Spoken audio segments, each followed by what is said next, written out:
속담 중에 그런 얘기가 있습니다. 재주는 곰이 부리고 돈은 되놈이 가져간다. 잘 아시는 얘기죠. 열심히 노력한 사람 대신에 엉뚱한 사람이 이익을 갖는다라는 그런 속담입니다. 살다 보면 이렇게 억울한 일을 당할 때가 많이 있습니다. 보통 이제 회사 같은 데서 이제 그런 일이 많이 발생을 합니다. 그러니까 뭔가 아랫사람이 그러니까 열심히 했는데 실제적으로 그 공은 위에 있는 사람이 가로채는 그런 경우를 우리가 주위에서 쉽게 볼 수 있습니다. 드라마의 소재로도 나오는 경우가 많이 있습니다. 여기 공부 많이 하신 분들은 석박사 논문 같은 거 쓰는 경우에도 요즘도 그런지 모르겠지만은 한국 같은 데서는 전혀 상관없는 사람이 이름이 막 올라가고 그런 경우들이 막 있습니다. 예, 불합리하죠. 예. 교회에서도 좀 다른 형태이지만은 그 마땅히 칭찬을 받거나 해야 되는데 공이 돌아가지 못하는 경우들이 있습니다. 그러니까 보이지 않는 곳에서 열심히 일하시는 분들이 있습니다. 주일학교에서 일하시는 분들 같으면은 아시겠지만 1부 예배를 참석한 이후에 다시 2부에 어린이 예배를 또 인도하고 그렇게 합니다. 그리고 교회에서 무슨 주방에서 아니면 교회에 여러 가지 고장난 것이나 이런 거를 고치시는 분들, 여러분들은 그분들이 매주 이렇게 여러 가지로 힘을 쓰시는데 잘 모르시죠? 그분들 없으면은 사실은 건물이 유지가 잘 안 되고 교회가 잘 안 돌아갑니다. 근데 우리는 잘 보이지가 않기 때문에 잘 모릅니다. 반대로 교회에서 봉사할 때도 남들 앞에 드러나는 그런 것들을 하면은 그분들은 수고하십니다라고 이렇게 얘기를 듣는 경우들이 많이 있습니다. 근데 사실 교회라는 측면에서 가장 큰 문제, 더 큰 문제는 우리가 하나님께 가야 될 어떤 감사와 영광이 인간에게 돌아갔을 때가 가장 문제가 됩니다.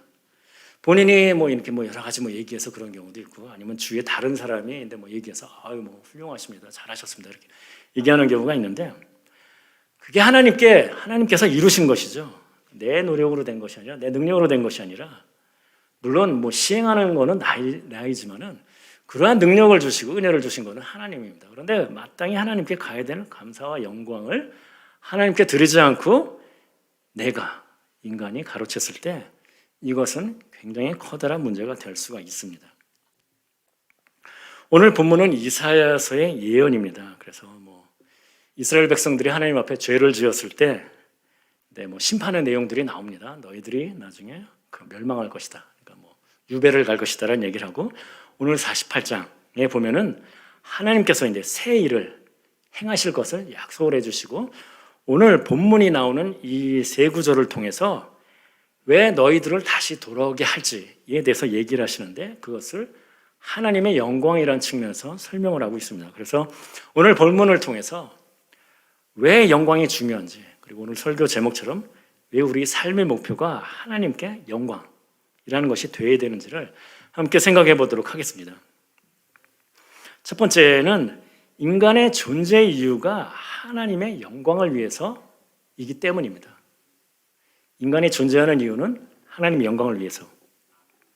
우리는 그 복음을 전하고 구원을 받게 하기 위해서는 두 가지가 꼭 필요하다라고 제가 누구나 다 얘기하는 거죠. 저도 이제 강조를 많이 하는데 회개를 해야 되고 그 다음에 그 회개하는 모습을 통해서 십자가를 통해서 구원을 받아야 된다. 내 회개, 그러니까 죄사함을 받아야 된다고 얘기를 하죠. 그러면 이제 필연적으로 죄사함에 대한 얘기, 즉 당신은 죄인입니다라고 얘기를 해야 되는데 사실은 사람들이 별로 안 좋아하죠. 당신은 죄인입니다. 회개하셔야 됩니다. 여러분이 전도를 해보셨으면 사람들이 그렇게 좋게 받아들이지 않는다는 것을 알 수가 있습니다. 그렇기 때문에 많은 사람들이 그런 죄의 부분은 가볍게 간단하게 얘기를 하고 십자가 무엇입니까? 하나님, 예수님의 사랑만을 강조하는 경우들이 많이 있습니다. 자기가 정말 왜 죄인인지를 깨닫지 못한다면 그것은 참 복음이 되지를 못하고 구원받지 못하게 될 것입니다. 교회에서 사랑을 강조합니다. 중요하죠, 물론. 우리는 노래를 합니다. 당신은 사랑받기 위해 태어난 사람. 저도 잘 부르고 좋아하는 찬양입니다. 그렇지만은 이 내용을 생각할 때 우리가 누구든지 하나님께서 귀하게 창조하셨다라는 측면에서 이 노래를 부른다면, 이 찬양을 부른다면 맞는 얘기지만은 사랑받기 위해 태어났다는 이유 때문에 하나님께서 인간을 창조하신 이유가 인간을 사랑하기 위해서라고 생각하면 전혀 잘못된 가사에 적용이 될 것입니다. 사실은 그렇게 얘기하는 어떤 교회나 목사님들을 볼 수가 있습니다. 인간을 하나님이 창조하신 이유는 하나님께서 인간을 사랑하시기 위해서다 라고. 전혀 틀린 얘기입니다. 하나님께서 인간을 창조하셨습니다. 우리는 피조물입니다. 그렇기 때문에 우리가 잘못된 어떤 존재의식, 목적을 갖고 있다라고 그러면은 그거에 따라 가지고 우리의 생각과 행동도 잘못된 방향으로 갈 수밖에 없고 하나님 뜻대로 살 수도 없고 하나님의 영광을 돌려드릴 수도 없습니다. 잘못된 삶이 되는 것이죠. 그러면 인간의 존재의 목적은 무엇입니까? 오늘 성경을 통해서 우리가 알 수가 있습니다. 구절을 함께 읽어보도록 하겠습니다. 내 이름을 위하여 내가 노하기를 더디할 것이며 내 영광을 위하여 내가 참고 너를 멸절하지 아니하리라. 내 이름을 위하여 내 영광을 위하여라고 얘기를 하십니다. 누구를 위해서요? 사람을 위해서요? 나중에 다시 설명을 드리겠지만 아닙니다. 하나님을 위해서, 하나님 이름 때문에, 영광 때문입니다. 11절도 함께 읽어보겠습니다. 나는 나를 위하여 일을 이룰 것이라. 어찌 내 이름을 욕되게 하리요 내 영광을 다른 자에게 주지 아니하리라. 나를 위하여라는 말을 두 번이나 강조하십니다. 하나님을 위하는 것입니다. 우리 인간의 존재의 목적은 내가 아니라 바로 하나님을 위하는 것. 다르게 표현하면, 우리가 많이 아는 표현으로 하면 하나님께 영광을 드리기 위해서입니다. 그리고 이 인간의 존재의 목적을 가장 직접적으로 말한 그 표현은 이사야서 43장 27절에 나옵니다. 21절에 이 백성은 하나님께서 하시는 말씀입니다. 이 백성은 내가 나를 위하여 지었나니 나를 찬송하게 하려 함이라. 하나님께서 하신 얘기입니다. 이걸 3인칭으로 만일 바꾸면 이렇게 될 것입니다. 인간은 하나님께서 하나님을 위하여 지으셨고 하나님을 찬송하게 하기 위해서다 라고 할 수가 있습니다. 인간의 존재 목적은 무엇입니까? 하나님께서 우리를 사랑하기 위해서, 나를 사랑하기 위해서요? 아닙니다. 하나님의 영광을 위해서입니다. 우리는 피조물입니다. 당연히 하나님께서 원하는 대로 살 때 가장 인간다운 삶을 살 수가 있습니다. 찬송을 드리고 영광 드리는 삶을 살아야 될 것입니다. 그것만이 우리가 존재하는 익죽이고 살아가는 목적이 됩니다. 내 중심에서 하나님 중심으로 삶을 살아야 됩니다. 그렇게 했을 때만이 진정으로 우리가 원하는 하나님 뜻대로 사는 삶을 살 수가 있습니다. 어떤 분은 그렇게 생각하실 겁니다. 내가 들었던 얘기랑 틀리네. 우리를 사랑하기 위해서 지으셨다라고 들었는데, 생각을 했는데 결국 하나님을 위해서 그럼 내가 희생을 해야 되는 건가? 손해가 아닌가? 그런가요? 우리가 하나님을 위한 삶, 하나님께 영광 드리는 삶을 살면은 하나님께서 약속해 주셨습니다. 우리를 축복해 주신다고. 결국 무엇입니까? 우리가 하나님의 영광을 위한 삶을 사는 것이 결국 나를 위한 삶이 된다는 것입니다. 그리고 당연히 하나님 뜻대로 살 때 제가 늘 잘 말씀드린 얘기지만 인간답게 행복한 삶을 살 수 있고 하나님의 축복도 받을 수가 있습니다. 그렇기 때문에 우리가 하나님 영광을 드리는 삶을 통해서 하나님이 원하시는 삶, 축복도 받을 수가 있습니다. 어떤 분은 그럴 것입니다. 아니, 교회에서 어차피 난 믿음을 갖고 사는데 당연히 하나님을 위해서, 영광을 위해서, 아니면은 하나님 나라를 위해서 하지, 그거 아닌 게 있습니까? 다 그런가요? 개인이나 아니면 교회 차원에서. 우리는 그렇게 생각을 합니다. 뭔가 교회랑 관련된 일을 할 때 하나님을 위해서, 하나님의 영광을 위해서. 그렇지만은 때로는 그렇게 하는 것들이 통해서 우리가 사람들에게 칭찬을 받지 못하고 여러 가지 말을 듣고 그런 예들이 많이 있습니다. 결국 무엇입니까? 우리가 하나님을 위한다고 뭔가를 하지만은 그것 때문에 오히려 교회가 욕을 먹고 기독교가 하나님이 어떻게 비난을 받는 그런 상황이 됩니다. 하나님께서는 어떻게 보면 가장 싫어하는 상황이 될 것이겠죠. 그래서 11절에도 내 이름을 욕되게 하리요. 하나님 이름이 욕되게, 영광이 아닌 욕되게 하는 상황을 하나님께서는 지극히 싫어하십니다. 그 예들을 우리가 성경을 통해서 볼 수가 있습니다. 구약에서는 하나님께서 이런 것을 통해서 제사를 드려라, 죄 사함을 통해서 아니면 하나님과 교제를 위해서 하라라고 하신 게 있습니다. 절기를 또 정해주셨고, 구약에 있는 사람들은 그 이상의 정기들을 또 자기들이 정해서 무엇입니까? 내가 하나님을 위해서 한다라고 하면서 여러 가지를 많이 했습니다. 하나님께서 싫어하셨습니다. 왜요? 그들이 하는 것은 거짓 경배였습니다. 하나님을 위한다고 하지만 말로만 하는 것이었기 때문입니다. 그것을 잘 나타내는 것이 이사야서 1장 11절에서부터 나옵니다. 11절에 이렇게 얘기를 합니다. 여호와께서 말씀하시되 너희의 무수한 재물이 내게 무엇이 유익하뇨? 나는 수량의 번제와 살찐 짐승의 기름에 배불렀고 나는 수송아지나 어린 양이나 순 염소의 피를 기뻐하지 아니하노라. 지금 하나님께서 명령하신 제사를 하나님 말씀대로 드리는 모습을 나타냅니다. 맨 마지막에는 뭐라고 하십니까? 기뻐하지 아니한다라고 하십니다. 헛된 제물을 드리는 것이죠. 12절도 계속 얘기를 합니다. 너희가 내 앞에 보이러 오니 하는 것이 무엇입니까? 보이러. 보인다는 건 뭐예요? 나 이 정도 했어요 하나님 하고 하나님께 어떻게 보면 뭐 자랑한다라고 할 수가 있죠. 그리고 보인다라는 것은 사람에게까지 보이기 위한 것이죠. 나 이 정도 하는 사람이야 라는 것이죠. 이것을 누가 너에게 요구하였느냐? 내 마당만 밟을 뿐이라 라고 얘기를 하십니다. 얼마나 무서운 말씀입니까? 15절을 또 보면은 너희가 손을 펼 때에 내가 내 눈을 너에게서 가리고 손을 편다. 하나님을 위한다는 것이 되겠죠. 우리가 찬양할 때 뭐 손을 드는 것도 뭐 될 수가 있겠고요. 하나님께서는 그 눈을 가리신다라고 얘기를 합니다. 그리고 너희가 많이 기도할지라도 내가 듣지 아니하리니.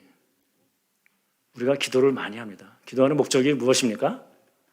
많은 분들이 부족한 인간이기 때문에 하나님께서 나의 기도를 들어주셨으면 하고 축복을 바라죠. 그런데 뭐라고 얘기하십니까? 너희가 많이 기도할지라도 듣지 아니할 것이다 라고 얘기를 합니다. 이는 너희 손에 피가 가득함이라. 지금 너희가 잘못하고 있기 때문에, 죄를 짓기 때문에 라고 얘기를 하고 있습니다. 이런 말씀은 여기 이사야뿐만 아니라 여러 곳에서 얘기를 하십니다. 너희는 제사보다 순종을 원하고 청종하는 것을 원한다라는 그런 얘기들을 많이 하십니다. 무엇입니까? 이스라엘 백성들은 하나님을 위한다고 하면서 했습니다. 하나님은 굉장히 이 사람들을 비난하셨습니다. 아니야, 나를 위한 게 전혀 아니야. 신약에서도 마찬가지입니다. 서기관이나 바리새인들은 종교 지도자들입니다. 신앙적 열심이 많이 있었습니다. 그들은 일주일에 2번씩 금식을 했고 11조도 하나하나씩 아주 작은 것까지 따지면서 했습니다. 하루에 3번씩 성전에 올라가서 기도를 했고 하나님 말씀대로 잘 살기 위해서, 지키기 위해서 장로의 전통까지 만들어서 지키려고 노력했던 그런 사람들입니다. 만일 요즘에 어떤 목사님이 이런 정도의 그 열심을 가지고 있는 성도를 봤으면 그렇게 얘기할 것입니다. 굉장히 훌륭한 성도라고. 예수님께서는 이들을 어떻게 평가하셨나요? 전혀 나쁘게 평가하셨습니다. 반대로 오히려 당시의 어떤 세리나 여러 가지 죄인이라고 있던 사람들은 예수님께서 품으시고 그들을 사랑하시고 인도하셨습니다. 그렇지만은 이 사람들은 요즘 표현으로 하면 그야말로 구제불능처럼 어떻게 보면은 너희들 잘못했더라고 굉장히 심한 말도 많이 하셨습니다. 그래서 예수님께서는 얘기하십니다. 마태복음 6장 1절에 사람에게 보이려고 그들 앞에서 너희 의를 행하지 않도록 주의하라. 여기서 의를 행하는 거를 그 이후에 계속인데 마태복음 6장에 나오는데 구제할 때 아시잖아요. 오른손이 하는 것을 왼손이 모르게 하라. 기도할 때 골방에 들어가서 하라. 금식할 때 남들이 금식한 거 눈치 못 채게 하라. 라고 그렇게 얘기하십니다. 무엇입니까? 사람에게 보이려고 하지 말아라는 것이죠. 그래서 6장 1절에도 그리하지 아니하면 하늘에 계신 너희 아버지께 상을 받지 못하느니라. 그 얘기는 무엇입니까? 너희가 만약 사람에게 보이려고 하면은 하늘에 계신 너희 아버지께 상을 받지 못한다. 사람의 상을 받았잖아. 그러니까 내가 너에게 주는 상은 없어. 라고 얘기하시는 것과 마찬가지입니다. 교회를 다니는 사람, 믿는 사람 입장에서는 이거만큼 사실은 무서운 얘기는 없을 것이라고 생각합니다. 우리가 교회에서 헌신하고 봉사하고 헌금하고 드리는 그 모든 것들 우리 내부적으로는 그런 생각을 합니다. 당연히 하나님께서 구원 그리고 축복해 주실 것이다. 그럼 뭐라고 얘기하십니까? 사람을 위해서 하는 것이라면은 그래 사람한테 칭찬 받았잖아. 됐어. 나에게는 기대하지 마. 라고 얘기하시는 것과 지금 마찬가지입니다. 우리도 살면서, 나이 살면서, 그리고 교회 차원에서도 이런 일이 있지 않은가를 걱정해야 됩니다. 하나님 위해서라고 하면서 사실은 실질적으로는 욕을 먹는 상황이 있지 않는가를 생각을 해야 됩니다. 좀 오래전이 얘기가 벌써 됐지만은 서울에 있는 모 교회가 3천억을 들여서 교회를 지었습니다. 그런 와중에서 교회에 떠난 사람들도 좀 있고요. 불법을 저질렀다고 그래갖고 그다음에 그래서 교회를 다니는 사람, 교회 다니지 않는 사람들한테도 다 욕을 많이 먹는 그런 상황이 있었습니다. 그분들은 뭐라고 얘기를 할까요? 저도 가서 직접 들어보지는 않았지만은 최고의 하나님께 최고의 성전에서 최고로 좋은 성전에서 드리기 위해서 이렇게 지었다라고 얘기를 하겠죠. 하나님이 기뻐하실까요? 중국이나 북한이나 여러 가지 핍박받는 곳에서 아무것도 없는 곳에서 정말 마음만을 가지고 예배를 드리는 분들이 있습니다. 자, 하나님께서 어느 예배를 더 기뻐 받으실까요? 하나님만 아시죠, 물론. 그러지만 여러분이 감이 오실 것입니다. 그렇게 열심히 나를 위한다고 하면서 욕을 먹는 상황이면은 하나님께서 별로 기뻐하지 않으실 텐데 라고 생각할 수가 있습니다. 누구도 일부러 그러지는 않습니다. 그렇지만 우리는 생각을 해봐야 됩니다. 내가 하는 것이, 교회 차원에서 하는 것이 정말 하나님을 위한 것인가, 아니면 교회가 손해를 안 보기 위해서, 아니면 내 유익을 위해서 하는 것이 아닌가라고 생각을 해야 될 것입니다. 내가 하는 것이 하나님을 위한다고 하지만은 결과적으로 기독교를, 하나님을 욕되게 하는 것이라면 전혀 하나님께서 기뻐하시지 않습니다. 그것이 문제의 시작입니다. 왜요? 하나님께서는 하나님의 영광을 너무나 소중하게 생각하기 때문입니다. 그 예를 오늘 그 본문을 통해서도 볼 수가 있습니다. 이스라엘 백성들이 바빌론에게 멸망당하고 많은 사람들이 끌려갔습니다. 그러고 나서 그 바빌론이 페르시아에게 멸망을 당하고 그때 당시 왕이었던 고레스 왕이 칙령을 선포해서 자, 너네 다시 가나안 땅으로 돌아가도 좋아 라고 얘기를 합니다. 자, 역사는 누가 이 사람들을 해방했다라고 할까요? 고레스 왕이죠. 그렇지만은 성경은 어떻게 얘기합니까? 오늘 본문이 쓰여진 것은 이 근처에서 하나님께서는 정확히 고레스라는 이름까지 얘기를 하시면서 너희가 돌아올 것이다 라고 얘기를 합니다. 언제요? 돌아오기 150년 전에 미리 예언을 하셨습니다. 그래서 그렇기 때문에 우리는 압니다. 믿는 사람들은 이것은 고레스가 한 것이 아니라 하나님께서 작정하신 그 역사의 그 흐름 가운데서 일어난 일이다. 그렇기 때문에 11절에서 그렇게 얘기를 합니다. 내 영광을 다른 사람에게 주지 않는다. 고레스가 영광을 차지하는 것을 하나님께서는 거부하신 것이나 마찬가지입니다. 왜요? 미리 예언을 하심으로써 거봐, 내가 얘기한 대로 다 되잖아. 내 뜻대로 되는 게 세상이야 라고 얘기하시는 것이죠. 하나님께 영광을 돌릴 수밖에 없습니다. 하나님께는 영광이 중요합니다. 그리고 아까 얘기한 것처럼 하나님, 그것이 하나님 뜻대로 사는 것이고 인간적으로 행복하게 사는 삶이고 당연히 그걸 통해서 하나님께서 약속하신 축복, 교회 차원에서도 마찬가지죠. 축복하고 부흥이 있을 것입니다. 교회 차원에서도 이건 정말 중요한 얘기입니다. 우리는 많은 사람들이 그런 얘기를 합니다. 초대교회로 돌아가야 된다. 부흥을 했습니다. 하나님의 은혜로 그렇게 되는 것이죠. 물론 그 사람들이 행위로 다 했지만 하나님께서 은혜를 주셔서 그 사람들이 말씀대로 살려고 노력했던 사람들이고 기도도 열심히 했던 그런 공동체이지만은 그거는 안에 있는 사람, 밖에 있는 사람은 보이지가 않습니다. 사실은 그 사람들이 어떻게 보면 밖에 있는 사람들에게 보였던 것은 무엇입니까? 나누고 다른 사람들을 어떻게 보면 어렵고 힘든 사람을 섬겼던 그런 모습을 통해서 어떤 그 공동체에서 칭찬을 받고 그걸 통해서 하나님께 영광을, 자신들의 행동의 모습을 통해서 영광을 돌렸던, 그렇기 때문에 하나님 통해서 어떤 축복을 받고 부흥하는 교회가 될 수 있었다라고 생각합니다. 그렇기 때문에 우리는 정말로 영광을 위해서 사는 삶을 살아야 됩니다. 그래서 고린도전서 10장 31절에도 그런즉 너희가 먹든지 마시든지 무엇을 하든지 다 하나님의 영광을 위하여 하라. 먹든지 마시든지 행동처럼 보이지만 행동이라는 것은 우리가 생각 그리고 가치관 때문에 그렇게 나타나는 것입니다. 즉 우리의 생각, 행동, 가치관 그 모든 것이 하나님의 영광에 초점을 맞춰줘야 된다라고 얘기하는 것과 마찬가지입니다. 우리가 존재하는 이유는 하나님께서 나를 상하기 위해서 나가 아니라 하나님의 영광을 위해서 우리는 창조된 사람들입니다. 그래서 여기 있는 분들도 하나님의 영광을 위한 삶, 지금 하나님의 뜻대로 사는 삶을 통해서 축복받는 여러분이 되시기를 주님의 이름으로 축원합니다. 두 번째는 하나님의 영광 때문에 하나님께서는 죄를 참으신다는 것입니다. 하나님의 여러 성품이 있습니다. 거룩하시고 사랑이 많으시고, 그러나 그 중에 또 하나는 변함이 없으시다는 것입니다. 즉 그걸 통해서 하나님께서 축복을 약속해 주셨으면 우리가 정말 하나님께서는 약속하신 축복을 주실 것이다라는 걸 믿을 수가 있습니다.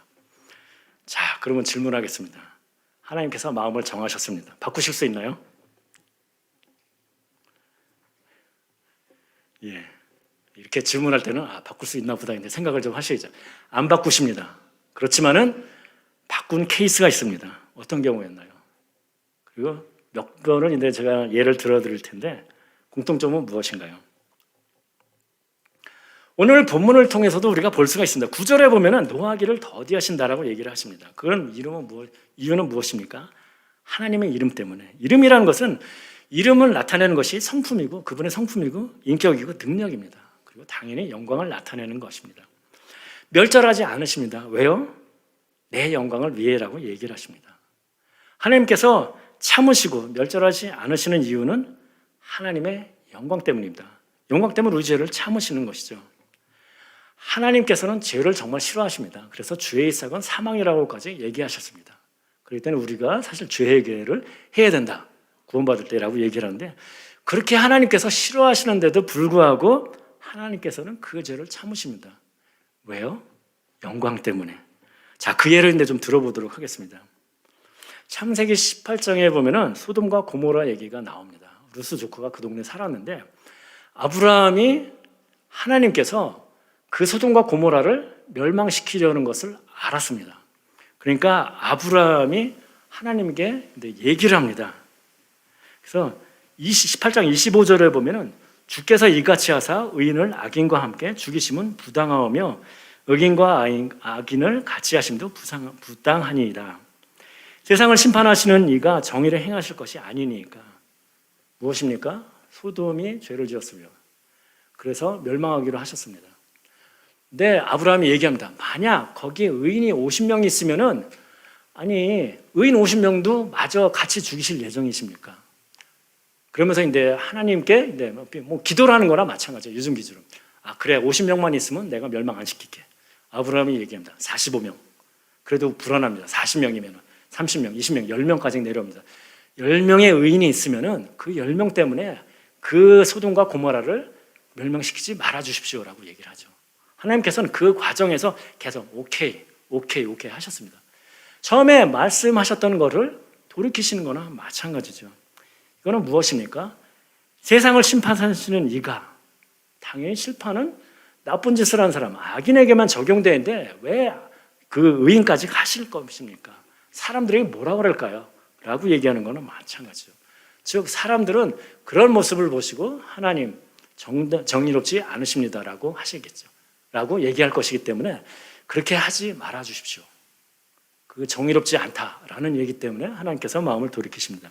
출애굽기 32장에도 출애굽한 이후에 하나님의 계명을 받기 위해서 모세가 시내산으로 올라갔습니다. 아무리 기다려도 안 내려옵니다. 불안해졌습니다. 금송아지를 만들고서 그것에 경배를 시작을 합니다. 너희를 이끌어내는 신이다 라고 얘기를 합니다.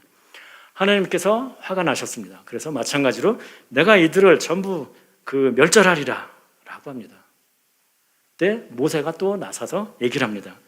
32장 12절에 어찌하여 애굽 사람들이 이르기를 여호와가 자기 백성을 산에서 죽이고 짐에서 진멸하려는 악한 의도로 인도하여 내었다고 말하게 하려 하시나이까. 지금 여기서 그냥 죽이시면은 결국 끌어내가지고 그 광야에서 죽이려고, 그러니까 사랑의 하나님이 아닙니다. 악한 하나님입니다. 라고 사람들이 얘기할 것입니다. 라고 하나님께 탄원을 하고 결국 하나님께서는 알았어. 그러면 내가 멸절하지 않을게. 라고 마음을 돌이키셨습니다. 민수기 14장도 마찬가지입니다. 이제 하나님께서 가나안 땅을 내가 줄 것이다 얘기를 하니까 각 지파별로 정탐꾼을 한 명씩 선정한 다음에 12명이 가서 정탐하고 돌아왔습니다. 거인족이 살았습니다. 그래서 그 중에 10명이 얘기를 합니다. 우리는 죽었습니다. 그들은 거인족이어서 그들 앞에 우리는 메뚜기 같습니다. 라고 얘기를 합니다. 그 사람들이 아이고 죽었네. 우리 차라리 그러려면은 애굽으로 돌아가자. 막 이렇게 하면서 하나님을 원망하고 모세를 원망합니다. 하나님께서 또 노하셔서 내가 진멸하겠다라고 얘기를 합니다. 그때 모세가 또 얘기를 합니다. 민수기 14장 16절에 여호와가 이 백성에게 주기로 맹세한 땅에 인도할 능력이 없으므로 광야에서 죽였다 하리이다. 무슨 얘기인지 아시죠? 능력 없다는 얘기를 하나님께서는 들으실 수가 없죠. 왜냐하면 능력이 있으신 하나님이시기 때문입니다. 자, 세계의 공통점은 무엇입니까? 하나님의 영광을 가리는 상황이 됐을 때 그것을 가지고 탄원했을 때 하나님께서는 그 마음을 돌리셨습니다. 정의롭지 않습니다. 사랑이 없습니다. 그리고 능력이 없습니다. 라는 얘기를 말도 안 되는 얘기이기 때문에 하나님은 참으실 수가 없습니다. 우리는 얘기할 수가 있습니다. 전후 사정이 있고 그 사람들이 예를 들자면 죽어 마땅한 사람들이야 라고 얘기하지만은 사람들은 그냥 결과만 갖고 얘기를 합니다. 우리도 얘기를 합니다. 살면서 나도 다 그렇게 하는 데는 이유가 있고 교회 차원에서도 이유가 있고 이런저런 이유 있는데 결국은 아무리 그래도 사람들은 비난받는 상황이 된다라면 하나님의 영광을 가리는 것이 될 수밖에 없습니다. 그것을 우리는 방지해야 될 것입니다. 그리고 우리가 죄를 참으시는 것도 하나님의 약속을 지키신다라는 측면에서 볼 수가 있습니다. 지난주에도 본 창세기 12장 3절에 보면은 하나님께서 아브라함을 그리고 바다의 모래같이 많게 해주실 거다라고 해서 이스라엘 축복해 주셨지만은 12장 3절 뒷부분에 보면은 땅의 모든 족속이 너로 말미암아 복을 얻을 것이라 하신지라 라고 얘기하십니다. 지금 무엇입니까? 하나님의 계획은 이스라엘 백성에게만 있었던 것이 아니라 온 인류에게 있었던 것입니다. 그리고 그 방법으로서 그 얘기를 또 해주시는데 그것은 출애굽기 16장 6절입니다. 너희가 내게 대하여 제사장의 나라가 되며 거룩한 백성이 되리라. 제사장은 무엇입니까? 하나님과 인간의 중간자적인 구약에서는 그런 역할을 했습니다. 즉 무엇입니까? 제사장의 나라가 된다는 것은 하나님과 다른 나라, 다른 민족을 연결하는 역할을 해야 됩니다. 하나님께로 인도하는 역할을 해야 됩니까? 어떻게 해요? 하나님께서 애굽을 탈출하도록 하셨습니다. 놀라운 이적을 보이셨죠. 홍해는 그냥 걸어서 지나왔습니다. 그리고 과정에서 여러 가지 전쟁을 많이 했는데 다 이기게 해주셨습니다. 당연히 가나안 땅에도 능력도 안 되는 민족이 가서 다 정복을 하고 그 땅을 차지했습니다. 그래서 그 동네 사람들은 알았습니다. 이스라엘 민족이 강해서 그런 것이 아니라 그 사람들이 능력 있는 것이 아니라 그 뒤에 계시는 그들이 믿는 하나님이 능력 있는 분이라는 것을 알았고 그렇기 때문에 두려워 떤다라고 하는 것을 우리가 성경을 통해서 볼 수가 있습니다. 즉 무엇입니까? 그런 거를 사람들이 그 소문을 들어서 압니다. 그리고 그 후에도 그 사람들이 하나님의 명령대로 굉장히 요즘 표현으로 하면 그 착한 모습, 도덕적인 모습을 보였다라면 사람들이 어떻게 생각하겠습니까? 아, 그들이 믿는 하나님은 정말 능력이 있으신 하나님이구나. 그리고 그런 믿는 사람들은 정말 이 사람들이 도덕적으로도 훌륭하고 선하고 착하구나 라고 하면 어떻게 생각해요? 자, 그러면 그런 하나님 나도 믿고서 복을 받고 싶다라는 생각이 들겠죠. 그것이 하나님께서 이스라엘 백성을 통해서 원하신 것입니다. 그들은 제대로 하지 물론 못했습니다. 하나님이 우리에게도 마찬가지입니다. 제사장과 같은 역할을 하실 것을 원하십니다. 하나님과 믿지 않는 사람들을 연결하기를, 즉 믿지 않는 사람이 하나님께로 돌아오도록 만드는 역할을 합니다. 신약에서는 가서 전하라고 얘기하셨습니다. 구약에서는 어떻습니까? 와서 보라라는 것이죠. 내가 하나님 앞에 이렇게 축복받고 그리고 내가 하나님 말씀대로 이렇게 잘 사는 거를 봐라. 너 믿고 싶지 않아? 라고 얘기하는 것과 마찬가지입니다. 요즘과 같이 사실은 교회가, 기독교가 여러 가지 비난을 받는 상황에서는 어떻게 보면 전하기가 쉽지 않습니다. 이 방법이 와서 보라. 우리가 얼마나 축복받는지 보라라는 것이 정말 전도를 할 수 있는 방법이 될지 모르겠습니다. 하나님은 이스라엘을 그렇게 사용하기를 원하셨습니다. 그리고 궁극적으로는 예수님을 통해서 모든 인류에게 구원의 방법을 알려주셨습니다. 그리고 믿는 사람에게 축복해 주신다고 하셨습니다. 즉 하나님께서 아브라함을 통해서 약속하신 모든 민족을 축복하리라 하신 것을 이루신 것입니다.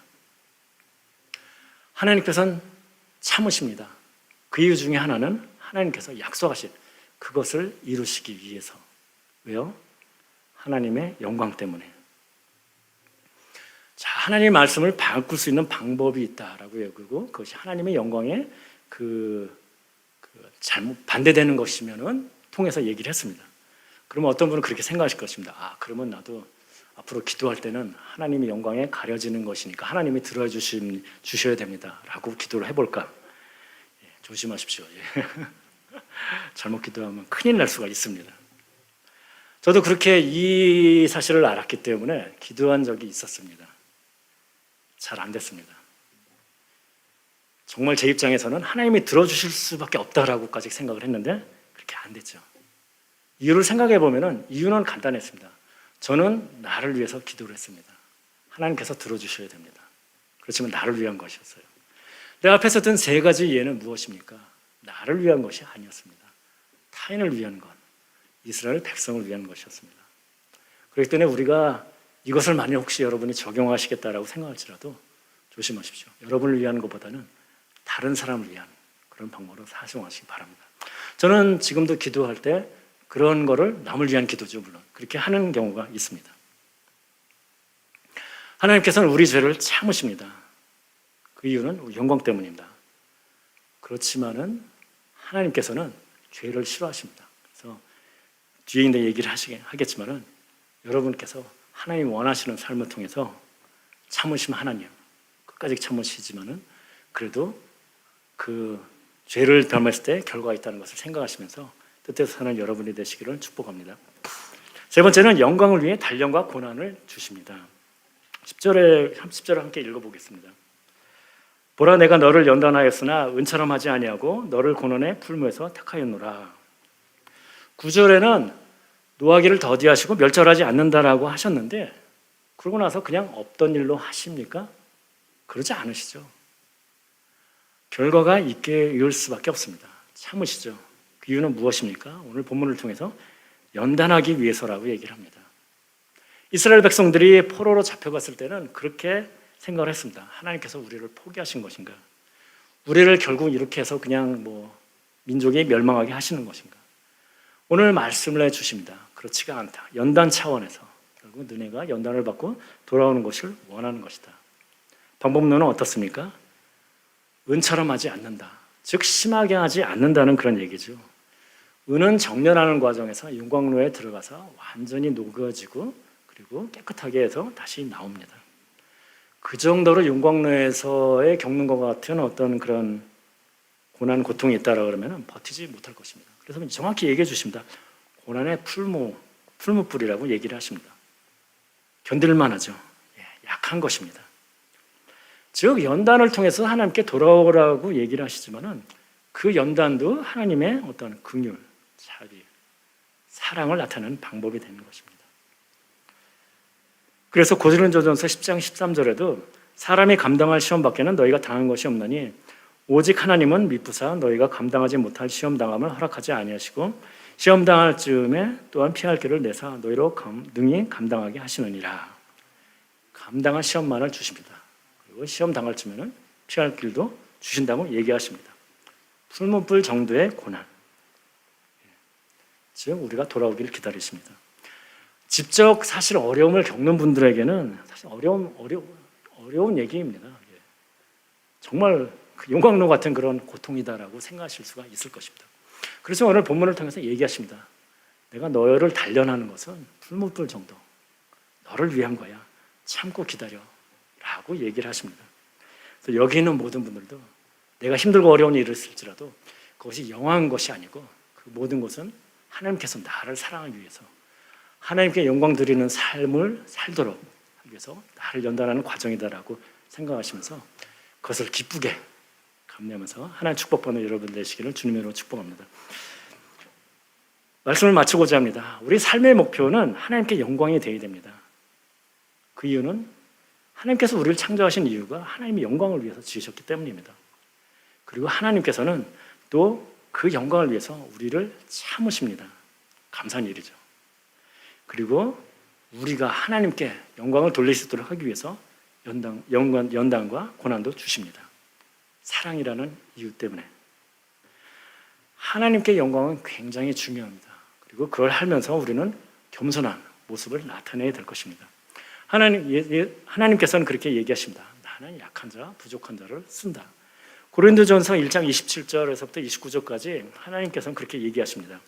하나님께서 세상에 미래하는 것들을 택하사 지혜 있는 자들을 부끄럽게 하려 하시고 세상에 악한 것들을 택하사 강한 것들을 부끄럽게 하려 하시며 하나님께서 세상에 천한 것들과 멸시받는 것들과 없는 것들을 택하사 있는 것들을 폐하려 하시나니 이는 아무 육체도 하나님 앞에서 자랑하지 못하게 하려 하심이라. 여기 나오는 건 무엇입니까? 모두 우리 인간적으로 봤을 때는 부족하고 모자라고 뭔가 잘 못할 것 같은, 하나님께서는 이런 사람을 쓰신다라고 얘기를 합니다. 왜요? 잘난 사람은 뭔가를 잘했을 때 누구 덕이에요? 내가 잘나서죠. 하나님께 영광을 돌리기가 어렵습니다. 부족한 사람은 어떻습니까? 내가 상상도 못한 일이 나를 통해서 이루어졌습니다. 그러면 어떻게 돼요? 내가 한 것이 아니라 하나님께서 이루셨구나, 나를 통해서. 감사할 수밖에 없습니다. 하나님은 그런 사람을 원하십니다. 어떤 분은 난 잘난 게 너무 많은데, 설마 그런 분이 있으실지 모르겠지만 겸손한 것이 중요합니다. 무조건 못났다는 것이 아니라 하나님이 원하시는 것이 무엇인지 알 것입니다. 내가 무엇을 할지라도 내 능력이 아니라 하나님의 능력을 했다는 그런 것을 알고서 하나님께 돌려야 됩니다. 하나님께 영광을 돌려야 될 것입니다. 사도행전 12장에 보면은 헤롯 아그리빠라는 왕이 나옵니다. 이 사람들이 어느 날 연설을 했습니다. 근데 사람들이 얘기를 합니다. 야, 이거는 사람의 소리가 아니다, 신의 소리다 라고 얘기를 들었습니다. 그리고 바로 죽었습니다. 성경은 그 이유를 그렇게 얘기합니다. 영광을 하나님께 돌리지 않아서. 하나님께 영광을 돌리지 않았을 때 무시무시한 결과가 있었던 예를 볼 수가 있습니다. 좀 전에 참으신다라고 얘기했으니까 이렇게 여러분이 너무 걱정은 안 하셔도 되지만 정말로 교만한 사람이 어떠한 결과를 맞는지를 우리가 알 수 있습니다. 우리 삶의 목표가, 그리고 교회적인 목표가 사람들에게 칭찬받고 그런 것이 돼서는 안 될 것입니다. 그런 모습으로 살았을 때 내가 칭찬은 받을지 모르지, 사람들에게 칭찬을 받을지 모르지만 하나님의 축복을 받을 수가 없습니다. 하나님의 영광을 돌리는 삶이 전혀 아닙니다. 하나님께 영광을 돌려드리는 삶, 어떻게 하면 될까요? 저는 하나님의 뜻대로 사는 삶을 얘기를 하면서 항상 그렇게 얘기를 합니다. 성경을 읽으십시오. 성경에 하나님이 원하시는 게 무엇인지 나와 있습니다라고 얘기를 합니다. 성경을 잘 모르시는 분들이 있죠. 그랬을 때 하나님의 영광을 어떻게 적용할 수 있을까요? 여러분이 뭔가 생각을 하고 뭔가 행동을 합니다. 행동을 한 것이 만약 신문에, 요즘 같으면 유튜브가 되겠죠, 그게 나옵니다 라고 생각했을 때 여러분이 한 행동이 또는 교회 차원에서 한 것이 정말 자랑스럽게 사람들이 알게 돼서 다행이다가 되겠습니까? 아니면은 난 이건 정말 감추고 싶었는데 알려지는구나, 창피하다. 그렇다면 그것은 하나님의 영광을 가리는 것이 될 것입니다. 그래서 여러분들이 살면서 이런 방법으로 정의해 보시고, 내가 뭔가를 할 때 이걸 때문에 교회가, 기독교가 하나님이 욕을 먹는 그런 상황이 되지는 않는가. 그리고 그 반대를 생각을 하면서 늘 하나님이 원하시는 영광 드리는, 그리고 그런 것을 통해서 여러분 개인적으로도 가장 인간답게 행복한 축복받는 삶을 사시기를 주님의 이름으로 축복합니다.